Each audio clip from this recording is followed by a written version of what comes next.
Hello, this is Dr. Harriet Fraad on Capitalism Hits Home, an interpersonal update. This is a show about the intersection of capitalism, class, and our personal lives.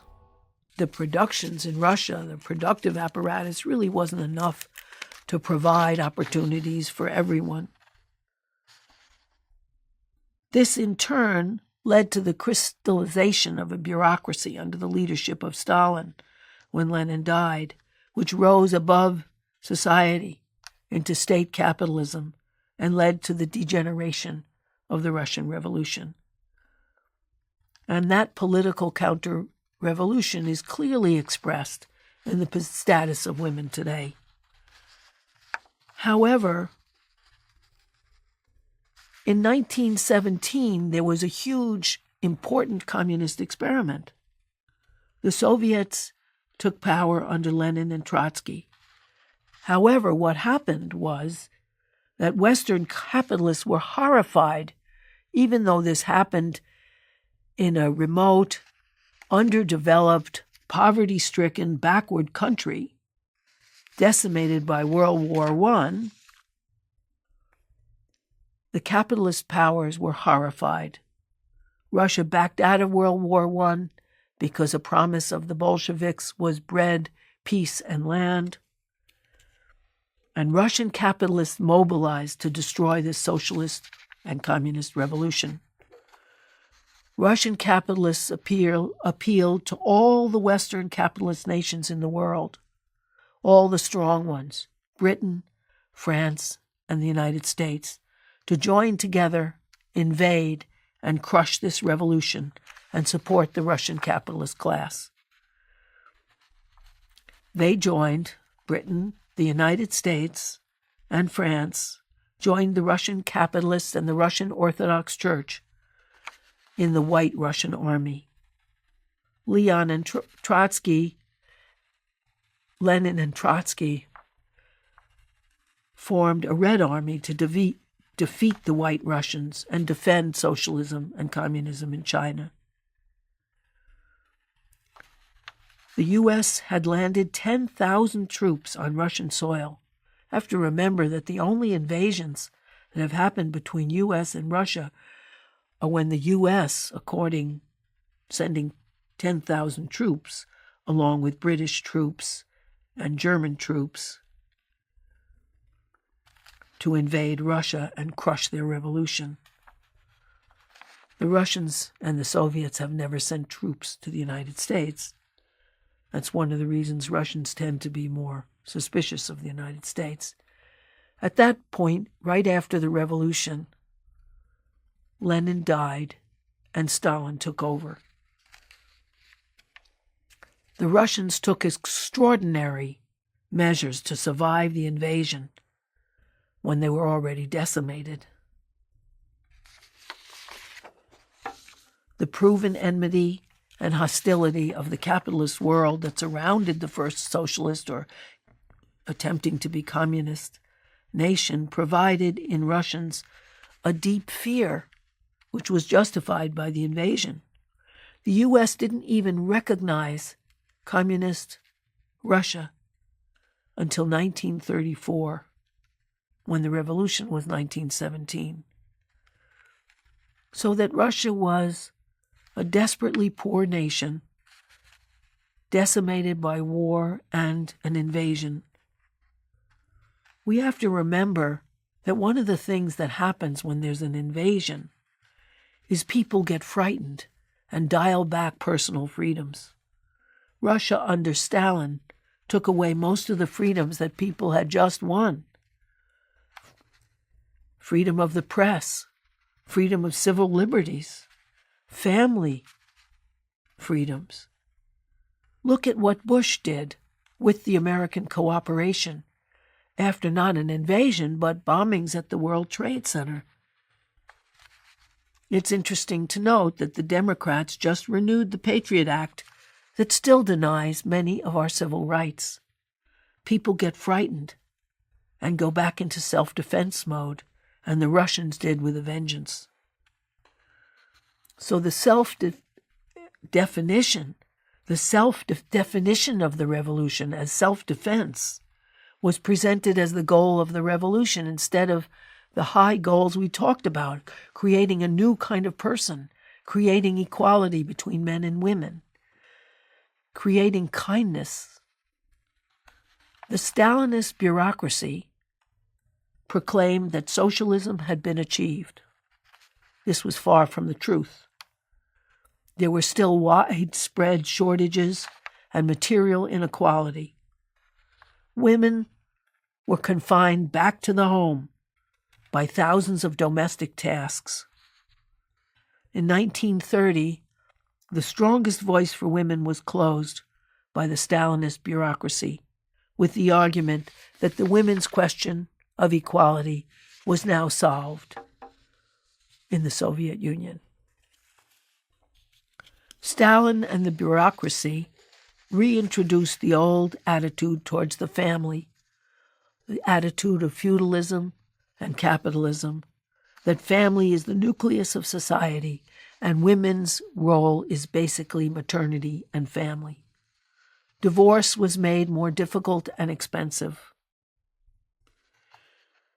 reserved for those bureaucrats who were at the top, who accumulated the wealth produced by the Soviet people. The opening hours of child care centers were cut to the factory and working day hours of women.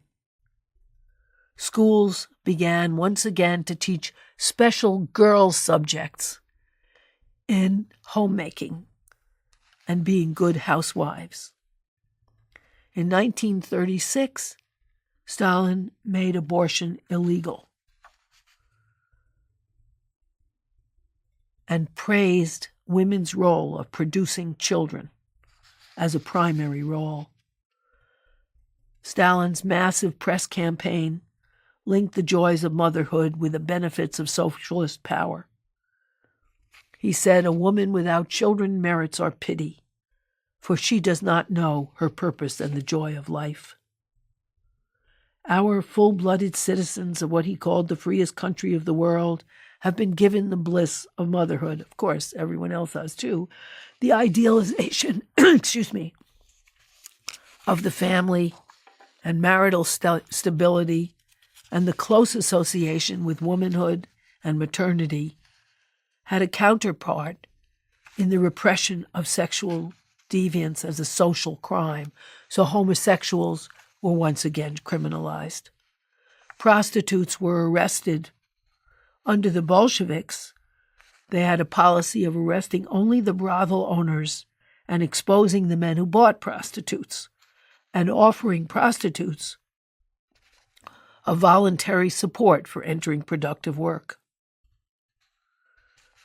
The Stalinist propaganda equated homosexuality and freer sexuality with decadence. The rise of Stalinism meant a state capitalism. The state appropriated the wealth of people who had little choice over how it was used. It meant massive social regression with drastic consequences for women. But at the same time, the first 5-year plans instituted by the Soviet Union in 1928 led to economic progress that meant that women were drawn into the workforce. It also meant that women were educated and nurseries were opened. After Stalin's death, there was continued economic growth. There has been progress. Life expectancy for women more than doubled from its doom of 30 years life expectancy for women in Tsarist times to the age of 74 by the 1970s. When the revolution happened, only 13% of Russian women were literate. Now 100% of Russians are literate.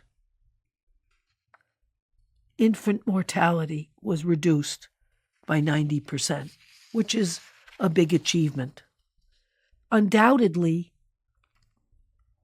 Russia would have seen the flourishing of human possibilities of equality and friendship and kindness, far beyond anything that had been dreamt of since the Paris Commune, had the disaster of the invasions and Stalinism not intervened.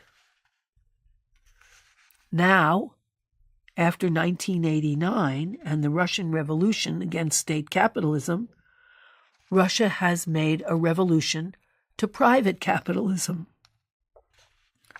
This is a disaster for the mass of Russians, and especially for Russian women and the quality of personal life. Russian women came out of the frying pan of corrupt state capitalism into the fire of private capitalism. Russia now has more prostitutes than doctors, farmers, and firemen combined. One of Russia's biggest exports is prostitutes, exported around the world. The pressure on women to sell their sexuality to advance in any way is rampant. Sexual crimes are not prosecuted. An international well-being studies of the UN finds that Russians now rank below the Filipinos in social well-being. Social problems are mounting for women as well as children. Divorces are now running at about 60%, and women are not protected, and neither are children after divorce. Women are now paid 72% of what men are paid in Russia, and they are the biggest group of unemployed people. The push for sexual equality, which still goes on with Pussy Riot and others, but the push for sexual equality from the government is over. According to Human Rights Watch, Russian women are forced into sex to get jobs. They're the greatest number of the unemployed. They have no recourse in terms of domestic battery or sex abuse, which is condoned even among government employees. Children's fates are tied to mothers, so they suffer equally. So that the revolution from state capitalism to private capitalism has also been a huge disaster in terms of personal life for most Russians. There are lots of little revolutions that we won't talk about, like the revolution in Cuba in 1959. I'm talking only about the big ones. And the other huge class revolution was the Chinese Revolution and its victory in 1949. Unfortunately, the Chinese Revolution, like the Russian Revolution, was a revolution in a terribly poor, backward country, decimated by World War II. The Chinese government also has betrayed the promise of female equality and power and kindness across the board. The Chinese Revolution under Mao struggled for income equality and personal equality for all women and equal opportunity for all women. The Chinese government now is a mixture of capitalism, state capitalism, and some socialism. And China now has even greater inequality than the U.S. In addition, China is a strictly gender-divided society with women's work devalued. There's a majority of men in China because under the one-child policy, women were so devalued that women aborted female fetuses in order to have a male. China is still a patrilocal society, so when a woman marries, she moves to the home location, if not the actual home, of her husband's parents. So families that wanted their children with them chose to abort female fetuses and keep male fetuses.